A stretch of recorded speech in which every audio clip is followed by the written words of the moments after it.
అందరికీ నమస్కారం. ఈరోజు మనం ఒక చాలా చాలా శక్తివంతమైన ఎమోషన్ గురించి మాట్లాడుకుందాం. అదే కోపం. ఒక్కొక్కసారి ఇది మనల్ని ముందుకు నడిపించే ఒక ఫ్యూయల్లా పనిచేస్తుంది. కానీ చాలాసార్లు మనల్ని, మన చుట్టూ ఉన్న వాళ్ళని, మన సంబంధాల్ని కాల్చేసే ఒక అగ్గిలా మారుతుంది. మరి ఈ అగ్నిని ఎలా కంట్రోల్లో ఉంచుకోవాలి? ఒక చిన్న సింపుల్ కథ ద్వారా ఈ విషయం లోతుగా తెలుసుకుందాం. మనం ఈరోజు మాట్లాడుకోబోయే విషయానికి అంతటికీ ఇదే మూలం. చిన్న అగ్గి పెద్ద అగ్నిగా మారకముందే ఆపడం. ఇది జస్ట్ ఒక మాట కాదు, ఒక లైఫ్ ప్రిన్సిపల్.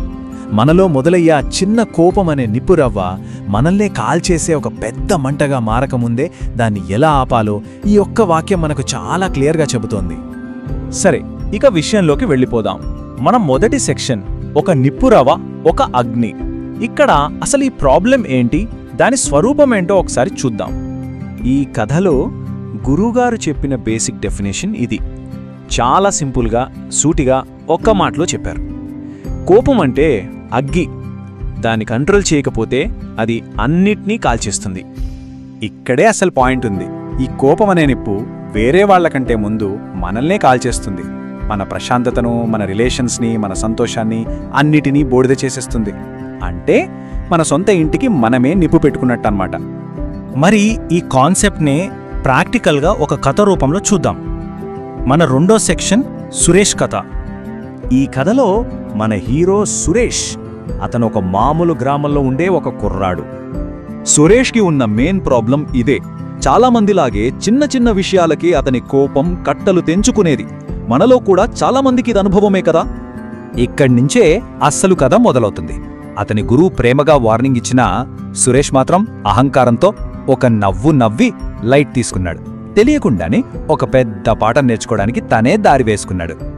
అతని కోపాన్ని రెచ్చగొట్టడానికి ఒక చిన్న సంఘటన జరిగింది. అదేంటంటే, ఒక మామూలు రోజు పొలంలో పని జరుగుతోంది. అతనితో పాటు పనిచేసే అతను ఒక చిన్న పొరపాటు చేశాడు.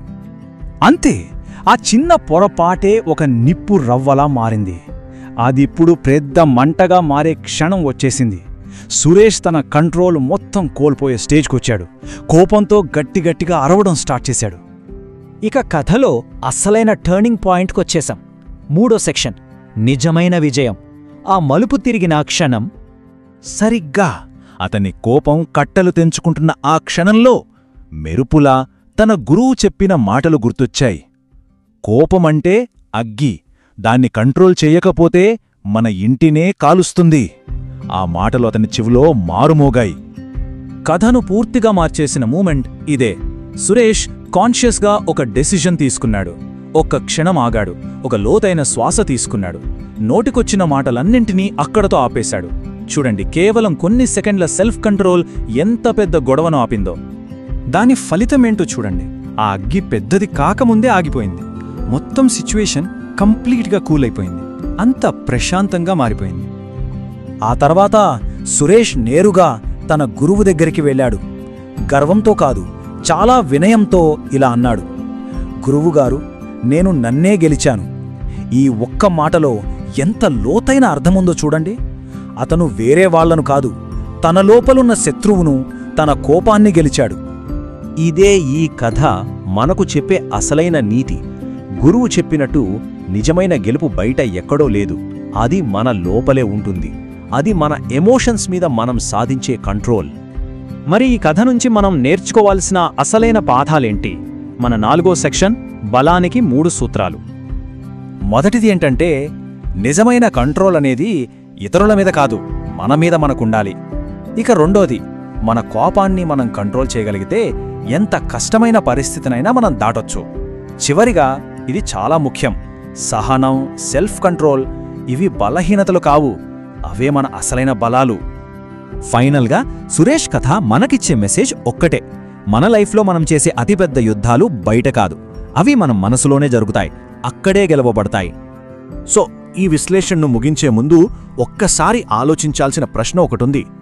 మనలో ప్రతి ఒక్కరిలోనూ ఏదో ఒక అగ్ని మండుతూ ఉంటుంది. మరి మనం జయించాల్సిన ఆ అగ్ని ఏది? అది కోపమా, అసూయ, అహంకారమా, లేకపోతే మరేదైనా కావచ్చా? ఒక్కసారి ఆలోచించండి.